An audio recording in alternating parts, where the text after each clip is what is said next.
Hey, mighty leaders and women of God. I'm sitting here at the chapel, and you can see the tables are empty.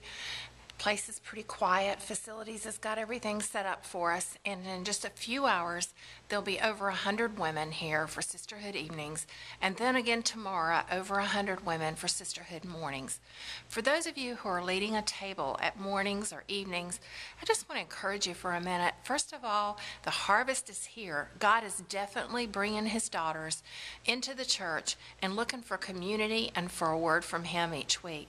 So we can just celebrate that. I want to rejoice over the fact that he is bringing women here who are hungry for the word and hungry for fellowship with other godly women. So let's just celebrate that and rejoice in the fact that literally almost over 300 women have already come in the first 3 weeks of Sisterhood evenings and Sisterhood mornings.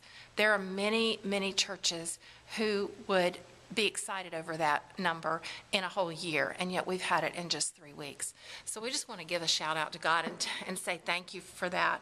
But secondly, I just want to also challenge you a little bit in that the last few weeks as I've been in the breezeway or inside the chapel, I still am seeing the one woman who came here by herself, the one woman who's walked in broken and hurting, the one woman who doesn't know a table full of 8 women or really doesn't even know anybody in the room, the one woman who is still sitting in her car in the parking lot because she's afraid to come in because she feels like she's going to be the only person here, that she's going to be nobody, the only one here without a friend, the only one who doesn't fit in, or she feels like she hasn't dressed right, or she just is not part of the group.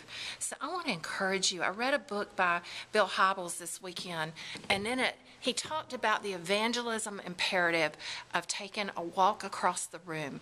In it, Bill Hybels said that sometimes the most important thing we can do is just walk across the room. And think about that tonight or tomorrow if you're here with these women. Just walk across the room and say hi to one of them.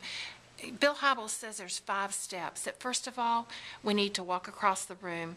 Next, we need to hear their story, discover their story, listen and hear what they have to say about their life.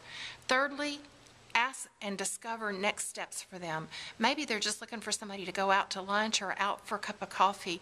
Maybe they're really looking for a long-term relationship or a friendship, an accountability partner, or maybe they're just looking for a support group. But whatever's going on in their life, discover their next steps. Fourthly, you want to view and their story in light of your own before and after. You might be able to relate to them in one aspect of your life that they've had going on for them. For instance, it might be a divorce. It might be a parenting issue. So as you lead your tables, hear their story and then present your own before and after and how Christ has made a difference in your life. And lastly, we want to just spread the good news of the gospel and the good news that he died for our sins. So I want to encourage you that it's real easy, but let's take that first step tonight and tomorrow.